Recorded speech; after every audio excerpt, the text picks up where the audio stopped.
खुददारी देखो उनकी, ना किसी से कर्ज मांगा, ना ही सर झुकने दिया, ना आबरू पर आँच आने दी, ना जमीन का एक टुकड़ा बिकने दिया। पसीना बहाया, फर्ज निभाया, अपनी जवानी मिट्टी में विलीन कर दी। माँ की दुहाई ने, पिता की कमाई ने मेरी जिंदगी हसीन कर दी। होगी अभी एक वीडियो था, सलमान खान से मिलने गया था। एंड सर आप 10th की एंड 12th की परसेंटेज बताइए। आपको एक IPS के बारे में पता है? एंड सर आपका पेरेंट्स का रिएक्शन क्या था जब आप DSP बने थे? गरीबी में मुँह कारा, हमारे बेटा पुलिस वाला। पैग की दारू के लिए एक व्यक्ति ने 2 को कुल्हाड़ी से काट दिया था। And what is your life lesson? And sir आपकी सोशल मीडिया जर्नी कैसे शुरू हुई थी? एक व्यक्ति से ने मेरे को थोड़ा सा ठेस पहुंचाई थी। एंड सर जब आपकी शादी हुई थी तो आप मैम को कार में ले जाने की बजाय मतलब साइकिल पे लेकर गए थे। इसके लिए आप इंस्पायर्ड कहाँ से हुए थे? कोई मूवी वगैरह से?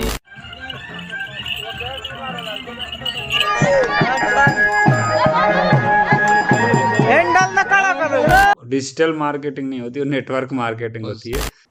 एंड सर आपके जॉब का जब आप DSP बने थे तो पहला दिन का जो एक्सपीरियंस था वो कैसा था? एंड सर आपकी फर्स्ट वीडियो कौन सी थी जो कि वायरल हुई?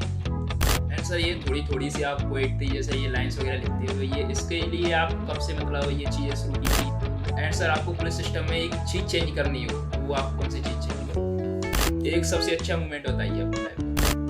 एंड संतोष सर इंटरनेट पे सबसे ज़्यादा क्या सर्च करते हैं? दोस्तों आज का जो पॉडकास्ट है वो बहुत ही ज़्यादा इंटरेस्टिंग, बहुत ही ज़्यादा इन्फॉर्मेटिव एंड बहुत ही ज़्यादा मज़ेदार होने वाला है, क्योंकि आज जो हमारे गेस्ट हैं वो है DSP संतोष पटेल सर।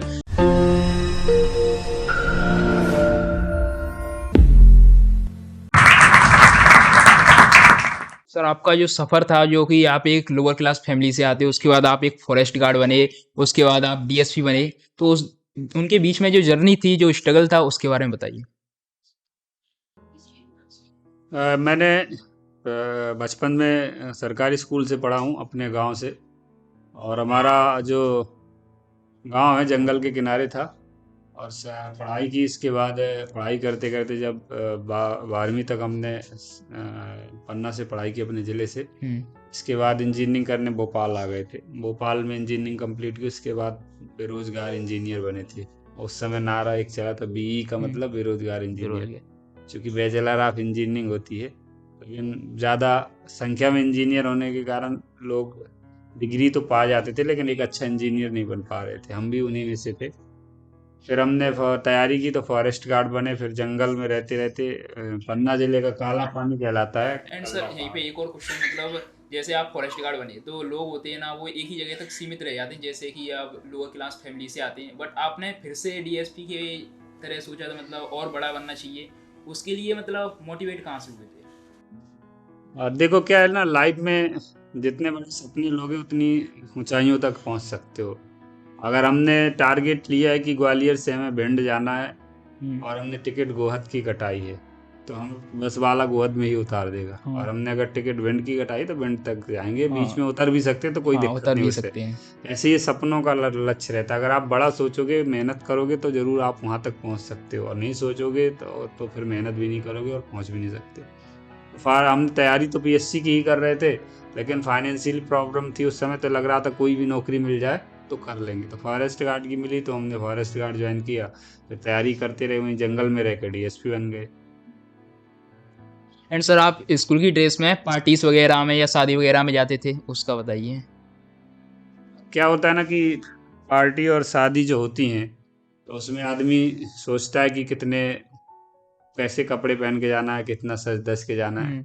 अब वो तब सोचता है जब आदमी के पास विकल्प हो। हमारे पास 1-2 जोड़ी कपड़े ही होते थे तो फिर सोचने वाला सवाल ही नहीं होता था। हमें लगता था यही अच्छी ड्रेस है, इसी को पहन के चल लो। तो जो 1-2 बार कहीं कोई प्रोग्राम होता था तो हम लोग वो चले जाते थे वही कपड़े पहन के। तो हुआ ऐसे में, लोग देखते थे हम लोगों को, जल्दी देख लेते थे कौन आए हैं। तो उससे ज़्यादा फर्क नहीं पड़ना चाहिए। कभी भी हमें अपनी परिस्थितियों को देखकर ये हतोत्साहित या अपने आप में आत्मग्लानि महसूस नहीं करनी चाहिए कि हम कमजोर हैं, हमारे पास अच्छे कपड़े नहीं है। कोई वैल्यू नहीं होती। कपड़े सिर्फ शरीर ढकने के काम आते हैं। अच्छे कपड़े वालों को हमने देखा, कोई वैल्यू नहीं होती। कई सारे लोग सर ऐसे हैं जो मिलीनियर हैं, बिलीनियर हैं, बट उनके क्लॉथ्स देखोगे तो सिंपल एक टी-शर्ट एंड जो लोअर वगैरह वो पहनते हैं। हाँ, तो पहनते हैं। बड़े लोग तो बहुत साधारण रहते हैं, तभी तो वो बड़े हैं। और जो थोड़ा सा पाके अकड़पन आ जाए तो वो कहीं ना कहीं बड़ा नहीं हो सकता, वो कहीं ना कहीं टूट जाएगा, एक दिन कांच की तरह बिखर यस। जाएगा। और जो मुलायम रहेगा, जिसका स्वभाव पानी की तरह रहेगा, कहीं भी मुड़ जाएगा, वो बहुत आगे पहुंच जाएगा। And sir her police officer में क्या क्वालिटीज होनी चाहिए? पुलिस अफसर, मेरा मानना है कि सच्चा पुलिस वाला वो है जो उनकी सुनता है, जिनके लिए सिफारिश नहीं आती, जिनके लिए ऊपर से कोई फोन नहीं आता, किसी नेता का फोन नहीं आता, किसी अधिकारी का फोन नहीं आता, जिनके पास पैसे वालों का की सिफारिश नहीं आती। तो मुझे मेरा मानना है कि पुलिस वाले के अंदर एक संवेदनशीलता होनी चाहिए। जो पीड़ित अगर आपके पास आता है, थाने में आता है, तो उसको अच्छे से सुने, उसकी बात माने। यही एक सबसे ज़्यादा और सबसे बड़ा गुण होना चाहिए। अगर ये गुण है पुलिस वाले में, तो मुझे लगता है किसी के साथ अन्याय पुलिस वाला नहीं कर सकता। पुलिस वाला उसे न्याय जरूर दिलाएगा। एंड सर डीएसपी होने का सबसे बड़ा चैलेंजिंग पार्ट कौन सा था आपकी लाइफ का? डीएसपी होने का अभी वर्तमान में, हाँ। डीएसपी होने का क्या, पुलिस की वर्दी पहनने का सबसे बड़ा चैलेंजिंग पार्ट है छुट्टी का ना मिले। छुट्टी का नाम? हाँ, अगर क्योंकि छुट्टी नहीं 24 मिलने आवर से, वाइज हाँ, 7 रहता तो है। नौकरी बड़ी व्यस्त रहती है, तो पुलिस और परिवार जो है ना, उससे थोड़ा सा सामंजस्य बैठाना कठिन काम होता है। बाहर किसी लोगों की सुन के आओ और फिर घर आओ तो घर वालों की सुननी पड़ती है है। कि हमें यहाँ घुमाने नहीं ले जा रहे, वहाँ नहीं ले जा रहे। तो ये प्रॉब्लम है हर एक पुलिस वाले को, और हमें भी आती है, हम भी फेस करते हैं। लेकिन ठीक है, जब परिवार में लोग समझदार हो तो वो भी कहते हैं ना कि गम खा जाते हैं, तो चलता रहता है। एंड सर एक जो एक पुलिस वाला होता है, जब वो क्राइम वगैरह होता है, तो अगर उसको उसके लिए सबूत इकट्ठा करना है, तो अगर वो बच्चे से पूछना है तो बच्चे की तरह उससे ट्रीट करना पड़ेगा। एंड अगर वो अपनी एज का है तो हमें पता है कि कैसे बात करनी है। अगर वो अब उनसे बड़ा है, जब बूढ़े हैं, बुजुर्ग हैं, तो उनसे उसकी तरह से ट्रीट करना पड़ेगा। तो उस चीज़ को एक पुलिस वाला कैसे हैंडल करता है? ये तो कानून में भी प्रावधान है कि जैसे महिला हैं तो उनसे पूछताछ करने के लिए महिला ही जाए, और बच्चे हैं तो बच्चों के सामने बिना वर्दी के जाना चाहिए, ये कानूनी प्रावधान है। उनसे पूछताछ करने के लिए पहले तो हमें उनके घर ही जाना चाहिए। बुजुर्ग हैं तो उनके घर ही जाना चाहिए, उन्हें थाने नहीं बुलाना चाहिए।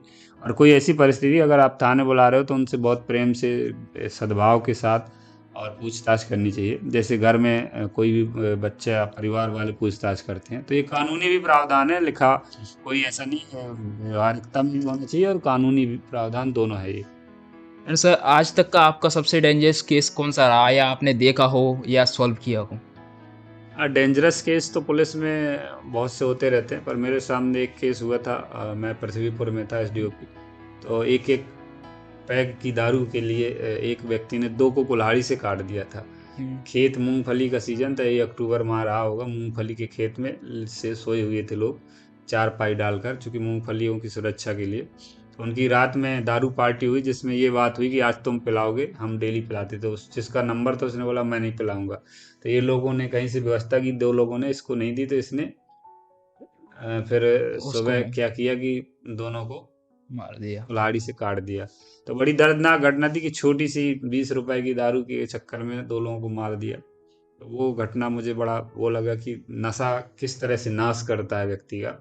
अब वो खुद जेल में है, वो दो तो मरे, और इसका भी परिवार मरी मर के जी रहा है, भूखे प्यासे भटक रहा होगा, कोर्ट कचहरी के चक्कर लगा रहा होगा, वो खुद जेल में डला होगा। तो ऐसी घटनाएं देखने बड़ा बुरा लगता है। एंड सर आपको फेक आईपीएस के बारे में पता है? एक जो वीडियो वायरल हुई थी, एक लड़का था, वो मतलब उसकी एज भी नहीं हुई थी, बट वो आईपीएस वगैरह का ड्रेस वगैरह कहीं से सिलवाया एंड उसने पहन लिया था। वो आपने वीडियो भी बहुत वायरल हुआ था। कुछ भी हो सकता है लाइफ में। फेक आईपीएस का वीडियो तो मैंने देखा, अब वो क्या है, वो हो सकता है उसने खुद किया हो। बट सर वो हुआ तो हुआ, बट वो बहुत ज़्यादा फेमस हो गया, उसके गाने आ रहे हैं एंड वो कई सारी चीज़ों में उसे रोल मिल रहा है करने के लिए, उसके ऊपर अच्छे अच्छे वो मतलब एक्टिंग वगैरह उसको मिल रही है। मतलब ऐसा हो गया, मतलब कुछ भी किया उसने उल्टा सीधा, उसके ऊपर केस वगैरह बनना चाहिए था कि नहीं? जो भी होता है अच्छे के लिए होता है, ऐसे ही उसकी लाइफ में हुआ। आपने एक कहानी सुनी होगी ना कि वो एक जंगल में राजा जाते हैं, तो राजा का अंगूठा कट जाता है। फिर एक दिन और जाते हैं वो शिकार करने, तो वो वहाँ के जो जंगल के लोग रहते हैं वो घेर लेते हैं, बोले आज हम राजा की बलि देंगे। तो राजा तो चेक करते हैं राजा को, तो राजा का अंगूठा कटा होता है। बोलते हैं इसको नहीं देंगे हम, हमें बिल्कुल कोरा चीज जिसमें कोई जख्म ना हो। तो फिर राजा अपने जो सेनापति था उस पर बहुत नाराज हुआ था, उसको बधाई देता कि यार अच्छा हुआ मेरा अंगूठा कट गया था, नहीं तो आज मेरी जान भी ले रहे थे लोग। इसलिए कहते हैं जो भी होता है अच्छे के लिए होता है। उसकी लाइफ में अच्छा हो रहा है, मैंने भी देखा 1-2 वीडियो, तो वो कुछ अच्छा है, वो गरीब घर से था, जो भी हुआ हाँ, फेक बट आईपीएस अच्छा बन के, हुआ उसके घर में। आज उसको खुश होगा, वो बहुत ज्यादा खुश है, फेमस भी हो गया, हाँ। पैसे भी कमा रहा होगा, सब कुछ कर रहा होगा।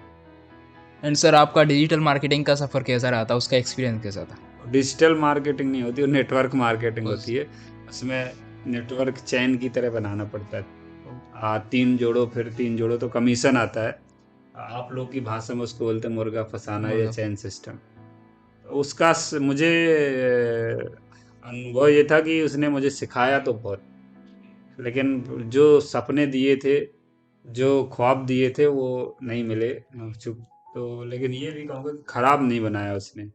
कहीं ना कहीं कम्युनिकेशन स्किल डेवलप किया, गंजे को कंघी बेचने का काम सिखाया हमें, मतलब हम्म। कुछ ना कुछ अच्छा दिया। बोलना सीखे हम, वहां पर बोलते थे जब। आपको अब प्रोडक्ट सेल करना आता है? हम उस समय करते थे, अभी भी कर लेंगे, पर अब जरूरत नहीं है। आप कैसे करते थे, कुछ करके बताइए। अब वो करते थे, जैसे कि कंप्यूटर आपको एजुकेशन थी। एग्जाम्पल के लिए आपको ये पानी की बोतल बेचना है, उसको कैसे हाँ, बेचोगे? ये पानी की बोतल बेचना है तो हमारे तो तरीके ये बहुत सारे हैं। पहले तो ये बताएंगे, देखो ये पानी की बोतल है, इसमें कभी भी आदमी जाता है तो प्यासे लगती है। अगर पानी है तो हम कभी जरूरी नहीं कि खाना जरूरी है, लेकिन पानी बहुत जरूरी है, जिंदगी की बहुत कीमत है। पानी लेके चलो, बहुत सस्ती है, देखो आर पार पानी दिखता, कोई गंदा नहीं, बिल्कुल साफ पानी है। इस पानी की कीमत बहुत अच्छी है, ले लो भाई, इसको लेके जाओगे तो जिंदगी में कभी दुख नहीं होगा। बिस्लेरी पानी, को भूल जाओगे इसे भी। हाँ, है नहीं, बिस्लेरी का कम प्रचार करें, हम अपने पानी का प्रचार करें। एंड अब तक संतोष सर ने कितने चालान काट चुके हैं? चालान वालान तो यार कटते रहते, उससे संख्या नहीं पता रहती, वो फिर तो। भी एग्जाम्पल। हमें चालान कम काटते हैं, मैं तो सबक ज़्यादा सिखाता हूँ, क्योंकि एक मोटरसाइकिल वाला नॉर्मल सामान्य व्यक्ति होता है, उसके लिए 300 रुपये या 500 रुपये बड़ी बात है। तो जब मैं खड़ा होता हूँ तो मैं उसमें से प्रयास करता हूँ, स्टूडेंट ज़्यादा मिलते हैं कि उन्हें सबक सिखाऊं कि वो हेलमेट लगाएं, क्योंकि हेलमेट चालान पैसे देने से पुलिस को कोई पैसे नहीं मिलता, वो सरकार के खाते में जाता है। लेकिन जो लोग हेलमेट तो बहुत बड़ी गलती करते हैं, और वो प्रयास करते हैं कि पुलिस से भी फोन लगवा के बच जाएंगे, यहाँ वहां से निकल जाएंगे, ये गलत है। आपके साथ कभी हुआ है आपने जैसे किसी का चालान काट रहे हो, किसी का मतलब कॉल कर रहा हो एंड आपसे बात करा रहा हो? वो तो सब जगह होता है, होने वाली बात क्या, डेली होता है। वो तो फोन आते हैं, लोग आपस में परिचित रहते हैं तो प्रयास करते हैं, यहाँ वहां से फोन लगाते हैं। वह उनको सबक सिखाता हूँ कि भाई हेलमेट बहुत जरूरी है, पुलिस से बचना जरूरी नहीं है, हेलमेट बहुत जरूरी है, अगर हेलमेट है तो आपकी जान सुरक्षित है। And what is your life lesson? आपका लाइफ लेसन क्या है? मतलब लाइफ लेसन मतलब जिंदगी की सीख? हाँ, कैसा, मैं समझ नहीं पाया प्रश्न। मतलब आपकी ज़िंदगी में आपका एक लाइफ लेसन होगा जो कि आप दूसरे को देना चाहोगे। अच्छा, अब लाइफ लेसन तो देखो यार, ये मेरा, मैंने सभी को बताता हूँ कि एक कविता थी, एक मैं सुना देता हूँ आपको, कि काले बादल छाए थे, मुझे हराने आए थे, कुछ दुश्मन खुशबू बनकर मन भटकाने आए थे, मेरे हुनर की तौहीन करी, नाकाबिल बताया मुझे, मेरे सपनों को गुब्बारा समझकर सुई से डराया मुझे, और ढलती उम्र खाली जेब देख अपनों ने मुझसे मुंह मोड़ा, फिर भी मेरी जीत हुई, क्योंकि मैंने गिर कर भी मैदान नहीं छोड़ा। तो मेरी लाइफ का सीख यही है कि आप जब तक प्रयास करोगे, तब तक लगे रहो, जब तक सफलता ना मिल जाए। अगर आपने मैदान छोड़ दिया, कोशिश करना छोड़ दिया, तो आप हार गए। और आप कोशिश करते रहोगे, प्रयास करते रहोगे, तो हार नहीं सकते, जरूर एक ना एक दिन जीतोगे। तो मेरा जिंदगी का यही सीख है कि कभी नेवर गिव अप, हमेशा ऑलवेज ट्राई। एंड सर, जब आपकी शादी हुई थी तो आप मैम को कार में ले जाने की बजाय मतलब साइकिल पे लेकर गए थे, इसके लिए आप इंस्पायर्ड कहाँ से हुए थे? कोई मूवी वगैरह से आपने ये चीज़ ली थी, या फिर आपका मतलब ऐसे ही आपने सोचा? नहीं, मूवी वूवी से नहीं ली थी। हमारे विदाई के बाद हम लोग, पहले विदाई डोली से हुई थी, जिसमें 4 आदमी लेके जाते हैं, फिर कुछ जो बीच का रास्ता था वो कार से तय किया था। इसके बाद हमारे यहाँ देवी देवता पूजने जाते हैं, तो उसके लिए रास्ता नहीं था जंगल का, तो हमने सोचा क्या रास्ता अपनाए, तो हमें साइकिल अच्छी लगी, क्योंकि वो साइकिल वही साइकिल थी जिससे हमने बचपन से पढ़ाई की, गाँव जाते थे, और हमारे पिताजी लोगों ने चला, तो मुझे लगा इससे बेहतर कोई साधन नहीं है, और ना तो प्रदूषण होना, साइकिल से अच्छा कुछ नहीं है। तो उसका उपयोग किया, वो लोगों को बड़ा पसंद आया, जिनसे प्रकृति जो प्रेमी है उन्हें बहुत अच्छा लगा। एंड सर आपकी सोशल मीडिया जर्नी कैसे शुरू हुई थी? सोशल मीडिया जर्नी जब कोरोना चला तो उस समय हमने देखा कि ना तो पत्रकारों से मुलाकात हो पा रही, ना मीडिया वाले आ पा रहे। तो सबसे अच्छा साधन देखा कि अगर हम कुछ अच्छा कर रहे हैं, लोगों की समस्या है, जैसे बहुत से लोग दूर दूर से आते थे, बीच में अटके रहते पर सर मैंने आपकी वीडियो में जाके देखा था, आपकी जो फर्स्ट वीडियो थी वो थी आई थिंक वो डांस कर रहे थे एक, एंड वो बहुत टाइम पहले पुरानी बात थी, पता नहीं 8 साल पुरानी थी या 9 साल पुरानी थी। तो नहीं, तो वो तुमने अलग कुछ देखा होगा, पर मैं कोरोना से ही हमने वहाँ पर देखा कि जैसे आपने लोगों लग को के काम मैसेज किया। पहुँचाना है कि यहाँ पर रास्ता बंद है, कोई घर से बाहर ना निकले इस रास्ते से, नहीं तो आपको वापस जाना पड़ेगा। तो वो सोशल मीडिया का उपयोग किया हमने, उसके बाद लोगों को पसंद आने लगा, अच्छे मैसेज जाने लगे, फिर हम लोग उपयोग करने लगे। मेरा प्रयास रहता है कि समाज को अच्छा संदेश दें, समाज को जोड़ने का प्रयास करें, क्योंकि आजकल भाई भाई एक दूसरे से टूट रहे हैं।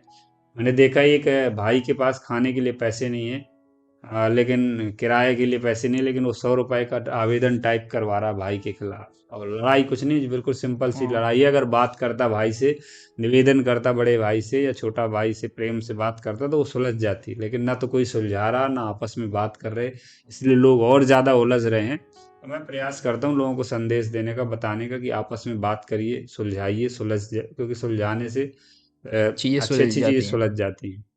एंड सर आपका पेरेंट्स का रिएक्शन क्या था जब आप डीएसपी बने थे?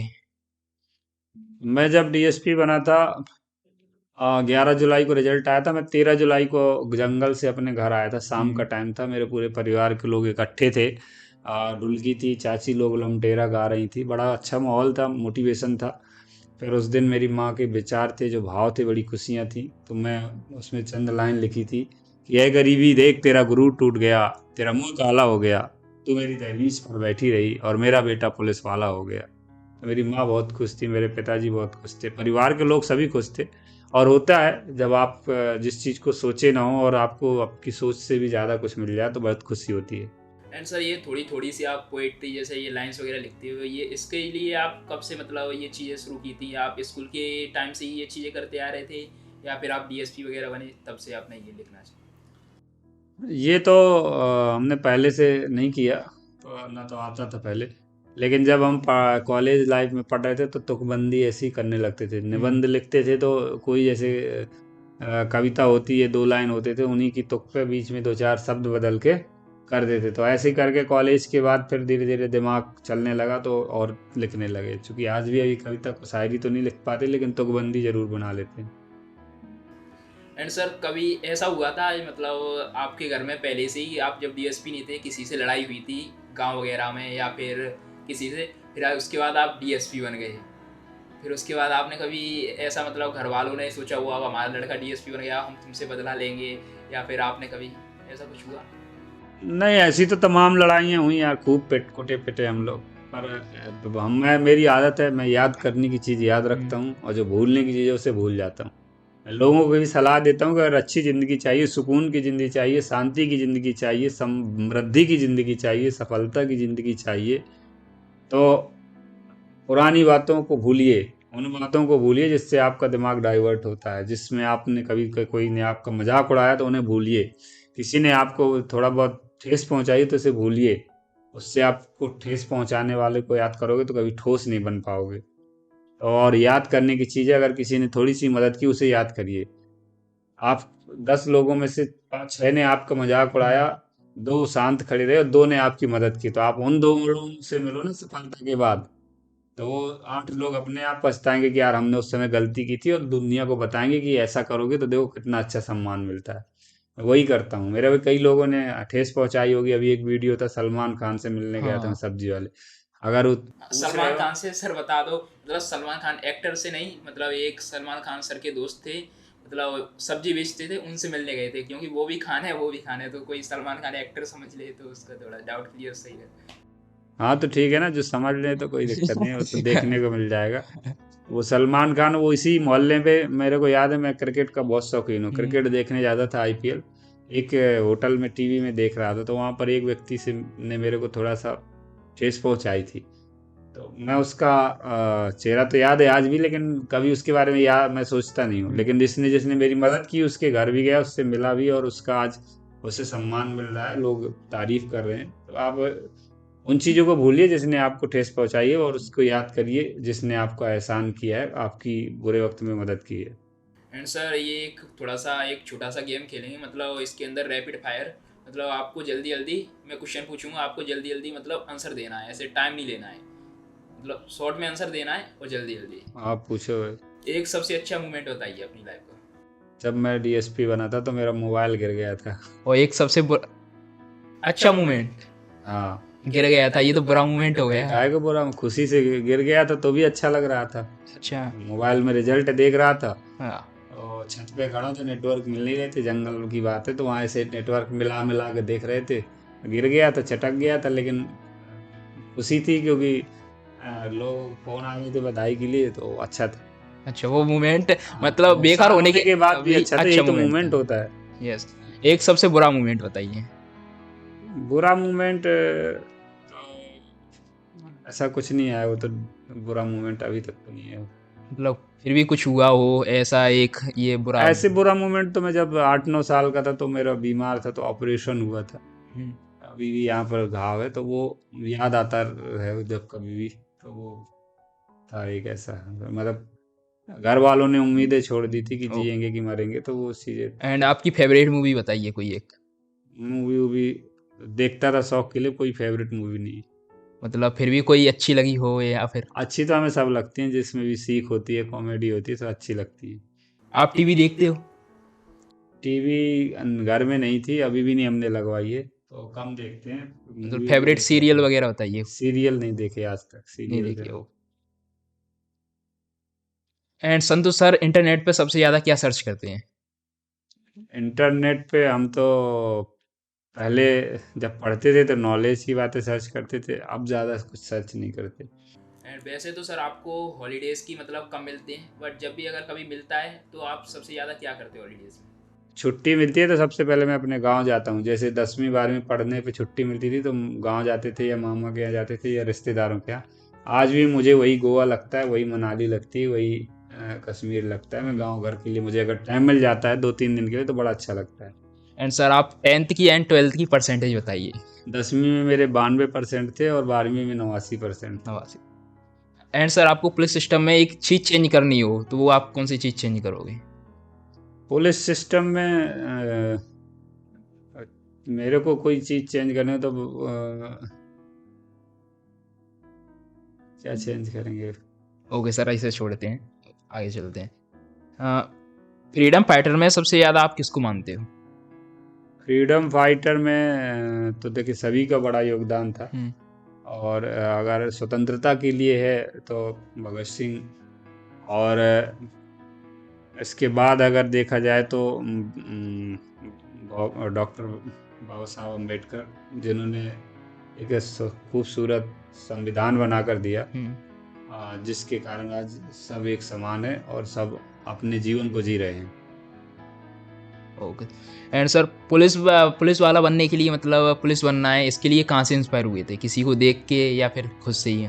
नहीं, कहीं से इंस्पायर नहीं हुए थे, हमें एक अच्छी नौकरी चाहिए थी, सरकारी नौकरी, हम यहाँ पहुँच गए। पुलिस मतलब आपको पुलिस वाली ही क्यों सबसे अच्छी नौकरी लगी, और कोई दूसरी क्यों नहीं? कोई ऐसा नहीं होता, हमें बन गए तो अच्छा लगा बस। हमने ओके। पहले नंबर पे भरा था डिप्टी कलेक्टर, कुछ नंबर कम रहे होंगे, नहीं मिला, तो डीएसपी बन गए, लेकिन हमें जो मिला हम उसमें खुश हैं, बहुत ज़्यादा खुश हैं। एंड सर आपके जॉब का, जब आप डीएसपी बने थे तो पहला दिन का जो एक्सपीरियंस था वो कैसा था? पहले दिन का एक्सपीरियंस सभी का रहता है, डरावना एक्सपीरियंस रहता है। बैग पीछे टंगा हुआ था, रेलवे स्टेशन पे उतर कर गए, जब ज्वाइन करने गए तो कोई अनुभव नहीं था, क्योंकि ज्वाइनिंग में ये रहता है कि नाप मेजरमेंट होता है पुलिस में, तो थोड़ा थोड़ा डर था, डरा कहीं कहीं सीना कम ना फुला पाए, कहीं हाइट तो अच्छी थी, हाइट का कोई डाउट नहीं था। एक सीने का रहता है, कई बार कलर ब्लाइंडनेस है, रंग वगैरह भी चेक करते हैं आंखों का, तो वो थोड़ा थोड़ा डर तो रहता है। जब तक लेटर ना मिल जाए पूरी तरह से, ज्वाइनिंग लेटर एसपी साहब का, तब तक थोड़ा मन में डर रहता है। एंड सर आपकी फर्स्ट वीडियो कौन सी थी जो कि वायरल हुई थी? हमारी पहली वीडियो शादी की ही थी, जो बहुत ज़्यादा वायरल हुई थी। उसके बाद एक, मैं जब गया था घर, माँ से मिला था, वर्दी पहने हुए था, तो उस समय माँ ने जो वार्तालाप किया था, माँ ने जो आशीर्वचन बोले थे, वो लोगों को बहुत पसंद आए थे, वो बहुत वायरल हुआ। एंड सर आपने अमेरिकन पुलिस मतलब बाहर की कंट्री की पुलिस देखी है आपने? हाँ, देखते रहते हैं। एंड इंडियन पुलिस, दोनों में आपको क्या फ़र्क लगता है? एंड क्या चीज़ें जो अदर कंट्री के पास हैं, उनकी पुलिस वालों के पास मतलब अलग फैसिलिटीज़ हैं और जो इंडियंस के पास नहीं है, एंड या इंडियंस के पास वो चीज़ होनी चाहिए? भारत की पुलिस और विदेश की पुलिस थोड़ा अंतर है। भारत की पब्लिक भी अंतर है और विदेशों की पब्लिक अंतर है। भारत में पब्लिक कितनी है? 140 करोड़ से ज़्यादा है। चाइना को छोड़ के बाकी देशों में तो ऐसे ही है, और क्षेत्रफल की दृष्टि में भी वो बड़े हैं। तो कहीं ना कहीं ज़्यादा पब्लिक है, पुलिस कम है भारत में।